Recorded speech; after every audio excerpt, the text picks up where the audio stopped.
Hi, I'm Jeff Davis, head of J. Davis Public Relations and regional editor for Capital Communicator, and I'm honored to be speaking with Will Smallman, managing director, 15.4. Welcome, Will. Hey, Jeff. Citybiz is kicking off this series of conversations with leaders in communications, and we're glad to have you. And I thought I'd start with telling you, you really caught my attention when I saw that 15.4 won Best of Show at the this year's Addy Awards. So let's start there. Who was the client and what was the campaign? So, yeah, that was our first Best of Show win. We were really excited about that. We were proud of the product, but certainly didn't know that we would get Best of Show. So we were all very excited about that. The client for that project was F5. So they're a global company providing B2B tech services, including cloud management, app security, networking solutions, et cetera.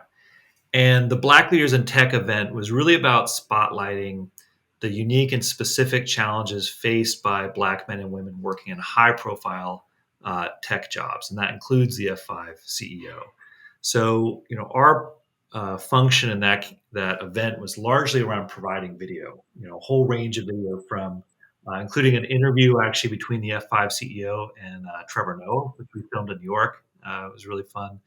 And, kind of some of the pieces like we created an intro video for the event that really was more about just kind of setting the tone and setting a style and a whole kind of look and feel for the event. So that was extremely exciting. It gave all the video work we did. It really gave a diverse array of people an opportunity to tell their stories on camera. It was a way of kind of really creating a connection between the people that were featured and all the audience, which was virtual.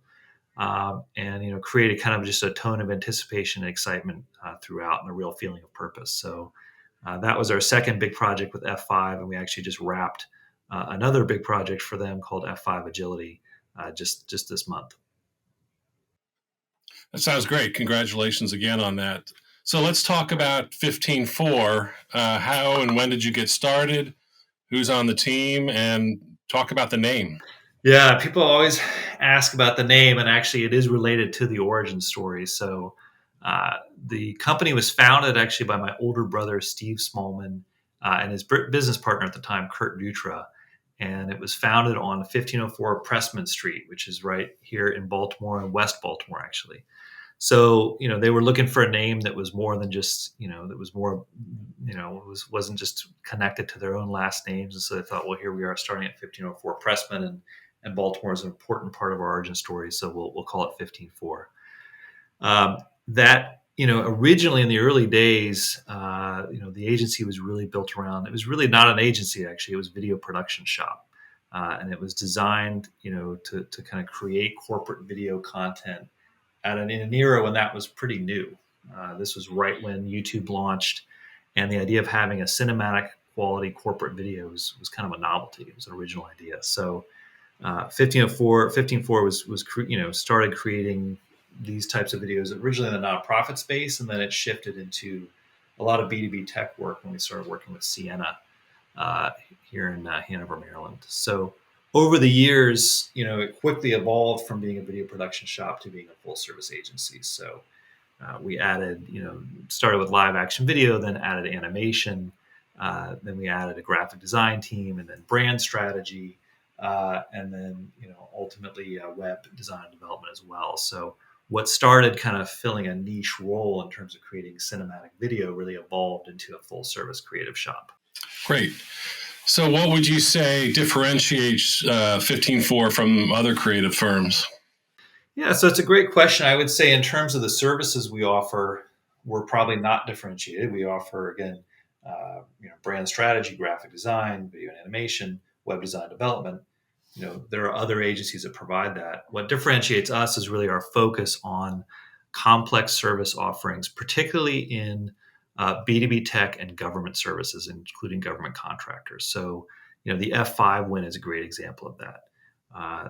Their service offering is not necessarily, easy to understand right off the bat. They're not selling tennis shoes. They're selling things like, telecommunication solutions, to other companies. They're B2B. And so we really embrace that, the idea of creating narratives, creating stories, creating digital assets for companies that offer complex service offerings. So that's software as a service. We have a ton of SaaS clients. Again, B2B telecom, cybersecurity. We've done a lot of work with emerging health technology companies, financial technology, and trying to take what is maybe on the surface a complex B2B offering and coming up with a clear and a compelling narrative from which to build content and assets. That's really become our expertise. And we're not just designers and videographers and coders. We're also strategists and copywriters who are deeply steeped in the world of, again, all of that B2B tech and government. So we start by with the discovery process in every project, whether it's a video project or whether it's a full brand identity project, with getting to the heart of the service offering, the solution offering, and the value proposition of these companies, and then really helping to streamline that and helping them to tell that story better before we go into creating the content or building a website. I think that makes us unique, particularly in the Baltimore, Washington area. We have done Under Armour work and we've done Stanley Black & Decker work, and we're certainly capable of doing that. But we know that our sweet spot is not going to be selling tennis shoes. It's going to be selling the latest, B2B SaaS platform. Can you share some of the names of some of the clients? I know some may be confidential in B2B, but any names and any other campaigns that you can touch on? Yeah, absolutely. So we're working with a name that's going to be familiar to people in Baltimore and probably DC as well as Care First. Care First Blue Cross Blue Shield is a client, specifically their HealthWorks unit, which kind of aligns with the whole kind of B2B tech and health tech focus. So HealthWorks is a unit within Care First that really is charged with incubating and launching new health tech companies that align with the Care First mission. So we've worked with a couple different major projects with the HealthWorks units, including their innovation and their commercialization teams. Branding new potential products, but in some cases actually designing the user experience of the new products. They're kind of app-based. So Care First has been a great client. Cisco, we've worked with the Cisco government unit and are continuing to work with the Cisco government team on a great campaign called Mission Moments, which really highlights the work that Cisco is doing with their partners to sell to government agencies. And then there's other, clients kind of in the B2B space, Diligent, which is a consulting firm, but also has a B2B SaaS platform. Black Sky, which is another kind of B2B and B2G tech company. And then, there are smaller companies. We just started a project with another SaaS company called eNotary Log that provides online notary services. We're working with a health tech startup called Even Health. But, in terms of our kind of core clients, it's been a lot of Care First and Cisco and Diligent and Black Sky. A lot of our client base is based in the DC, Baltimore area, but we've also worked with Bay Area companies, Boston companies, Chicago. Did a lot of work with US Cellular last year. So it's a range, but again, largely centered around the B2B tech and government spaces. Anybody in the any business, but also creative business today, knows the challenges of staffing and recruiting and retaining staff, and a lot of that has to do with the culture you build. So, what kind of challenges, or what are you seeing out there? And talk about your culture. Yeah, this is an especially challenging time to talk about company culture, isn't it? I don't know any. I don't know anybody trying to run a business right now who isn't confronted with the challenges of, to be hybrid or to be remote or to be in office. How do you keep people engaged? We hopefully are emerging from a pandemic, but obviously that changed workplace patterns. So, I think we have learned over time to provide more flexibility than ever before in terms of where people work. That doesn't mean that we don't believe, though, in the power of collaborating in person, especially as a creative agency. There are times when we're diving into a new campaign or a new video, and creative concepting is such a key part of what we do, and that means a lot of times literally getting in a room and whiteboarding it out. So we're in person 3 days a week, but we have learned to be flexible with recognizing that people have different needs and different expectations of what work is going to look like right now. So I think that's sort of on the tactical side is try to be more flexible when we can. I think kind of in a tone setting area culturally, we're really trying to get every employee at 15.4 to buy into the idea that they are an essential employee. We all kind of learned that language during the pandemic of there's essential employees, but that assumes that there's inessential employees, which there really aren't for us. As a small boutique agency, our clients expect every single person that works on their materials to be exceptional at what they do. And that could put a lot of pressure on the staff, but it's also an opportunity for them to really take ownership and to understand that nobody is relegated to the B team here, that we don't have a B team. I remember a client saying that their former agency, they felt like they were always stuck with the B players. Well, we're too small to have B players. Everybody is critical. Everybody's an A player. And I think when staff, and I don't know if we've done an amazing job yet at really communicating that, but I think when staff buys into the idea that their work is essential to the success of the company as a whole, that they are just as critical as anyone in leadership at making sure we execute at a high level and making sure that we keep clients happy. That's the best thing we can do for them, I think, is to really build in that sense of ownership for each and every one of them. So speaking of trends, how are your clients now using agencies versus in-house teams, and how has that changed over, say, the last 10 years? Yeah, so it's constantly evolving, constantly shifting. So, I think when we started business, it was maybe the tail end of the kind of classic era of the agency of record, in which a large company would bring on one agency and have them handle every single aspect of their marketing, communications, and branding. More often than not, we're operating in a multi-vendor landscape now, where a larger client of ours, particularly when you get into the publicly traded multi-billion-dollar companies, they're going to have a brand agency and they're going to have a web agency, and they might have then, in addition, a video production partner, and then a social media agency. And you have all of these different agencies that are trying to work together in the sandbox. Unless a company is very small, there probably is no agency of record.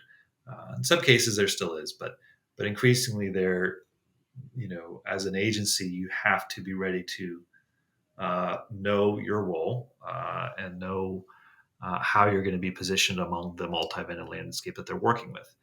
And that has really changed, I think, over the past 10 to 15 years. Clients are looking for more focus from each of their vendors. That can be a challenge because, of course, as somebody running an agency, you really want to own, you'd like to be able to do everything. But it's also an opportunity for us because of that focus that I talked about, because we're really focused on storytelling for B2B and government agencies. We can slot into that and have somebody else handle other aspects of the work, media buying or social media strategy that we don't really do. And that can set us up to succeed as really a very strong creative and sort of brand messaging partner, not getting bogged down in the stuff that we're not as equipped to do, like social media strategy, for instance. At the same time, a lot of companies are building out their internal teams. So where you might in the past have had a few marketing managers or marketing director, or certainly chief marketing officer, whose role is basically just to kind of, in large part, be a liaison with the agencies and sort of help them understand the overall direction the creative is supposed to go. Now you can have full agencies in-house. And sometimes they're coming to us really more to just add some capabilities or add some capacity. But we're coming into a landscape in which there's, a very large built out creative agency within, our client company. Again, especially with these larger B2B kind of multi-billion-dollar firms. So I think what we've learned to do is, find the gap. What's the agency you don't have, or what's the capability you don't have on your team, and really plug ourselves into that role. And there's also always going to be a need for that outside perspective. I think any chief marketing officer who's been spending, 10 years or 5 years or 2 years immersed in their own brand every single day are going to realize that they need that outside perspective. And again, that's where 15.4 is able to not just provide designers or videographers. We're able to provide some strong brand thinking that it can only come from an outside source. But overall, larger in-house teams, more vendors in the sandbox. That's what I'm really seeing right now. Great.